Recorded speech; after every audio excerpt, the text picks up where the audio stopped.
I'm Mym Tuma, and I'm here to talk about my art with three people. George O'Keeffe, it was initially, then Henry Geldzahler 20 years later, and then Janet Lehr.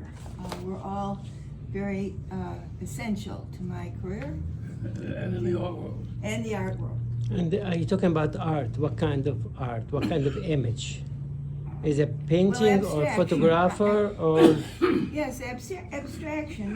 My focus has always been on how to abstract the energy from an image that I have sat with, talked about.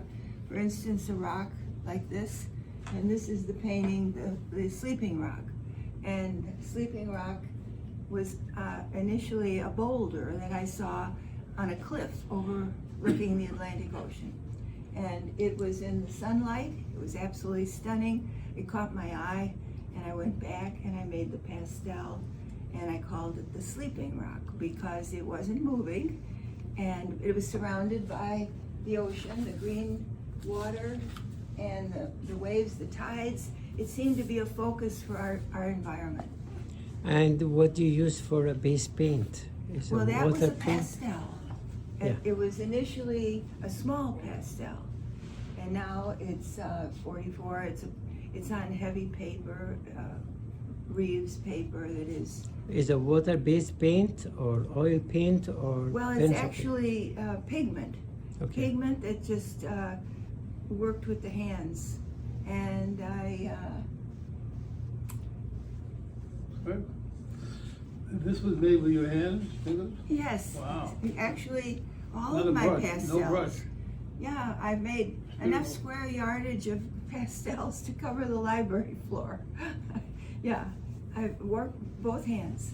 Very interesting. Beautiful. It's like And- butter. The pigment is like butter on this paper. This Amazing. This is Reeves French rag paper.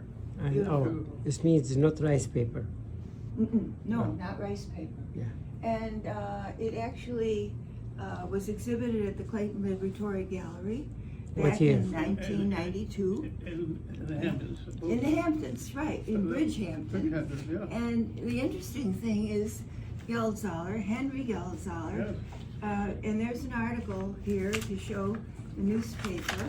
This is from 1992, Dan's paper on the East End.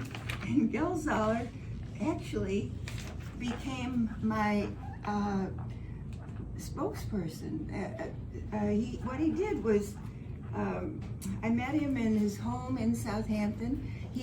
The New Yorker article that I read said that Henry Geldzahler was the first curator of 20th century painting at the Metropolitan Museum of Art. In New York, yeah. And so he's holding court. That was the phrase they used. He holds court in Southampton. So I knew he had to be the key person to understand my work. Right. So I went to him with Debbie Tuma, and she wrote this article, and the two of us, well, actually, You met him in East Hampton? I met him in Southampton. Southampton, okay. Southampton. Great. I was at the Golden Pear. We had lunch Oh, yes. together. Are Debbie Tuma related to you because the same last name? She is a reporter. We're of the same But she's- ethnic. But it's not the background. same. It's not the same. It's not no. relation. Okay. The name Tuma actually means something. No, it means a mound or Yeah. a something that endures long after other Wow. things fall. And one of the inspiring it is Andrew Wargo. Well, Andrew Wargo is a socialite on the East End for many, many years. He was a reporter also. You used to take a lot of pictures at the trade shows. We had a lot of, I used to represent Bianca then. and you represented, So went to Europe a lot. right, and I've seen a him. master of the arts. He's always been a promoter of the Yeah, arts. yeah. Oh, my God. And a significant 80-year-old, as I am, I might mention that we're not young. We've been around a long time. Still Lina Young. And Young in heart. you're young at heart. We have a vigorous art community out here on the east end of Long Island. And now explain. People who are highly sophisticated and sensitive to purchasing art and understanding it. We have key figures. So tell us, when you were young, you approached, Janet Lehr no, or Henry. no, O'Keeffe. Well, first of all, when I This met is Janet. yes, this is Janet. When I met O'Keeffe, He does a big This- gallery in we're East talking. Hampton. We're talking back in. We're talking back at. I'm 26 years old. In 19. Like- You graduated from where? I graduated from Stanford. Right. That was on my way back from Stanford to Chicago. I was interested in visiting O'Keeffe because she was an artist who was self-supporting. And also she had just had a big article in like Black Magazine. Or She whatever. had a beautiful article in House Beautiful Okay, magazine. but like a big. And it was from 1964, I know. and it was on basically about the austerity of the desert.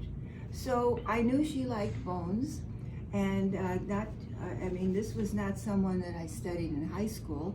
I went to Catholic school, so they didn't have anything but more, Saint Right. Cecilia, the music patron, and so forth.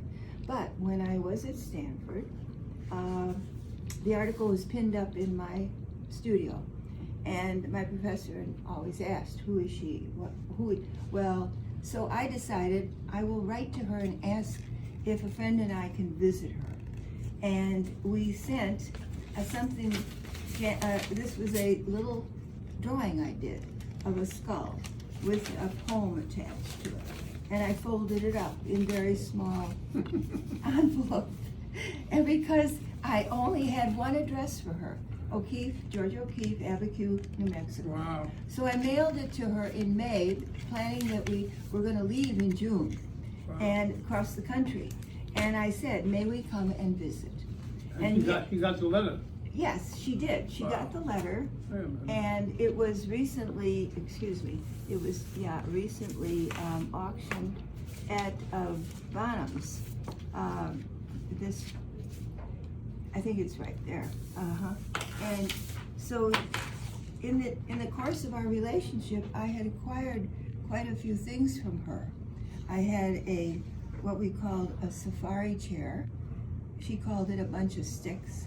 She was portable. When she was outdoors. Yes. She sat on it and painted. She sat on it and painted. And then this was how she looked when I knew her. Right. And she wore that dress. And as a matter of fact, it was seersucker, blue and white. And it was sold in the auction. I was given it. And it sold in Bonham's auction exactly a year ago. We're talking now okay. So this is the photograph of the card that she sent me, which also went in Bonham's sale with the letters. We had a number of 20 letters from her and signatures and so forth. But all of that was a year ago. So that is the significant thing that was given to me during my knowing her was this beautiful skull. And the story about it was interesting too. She gave it to me as a gift, a parting gift. So that was in 1971, Wow. and we continued to write until 74. So Okay. Geldzahler, yes, now he is the significant next authority on art, so to speak, and he really was. He was behind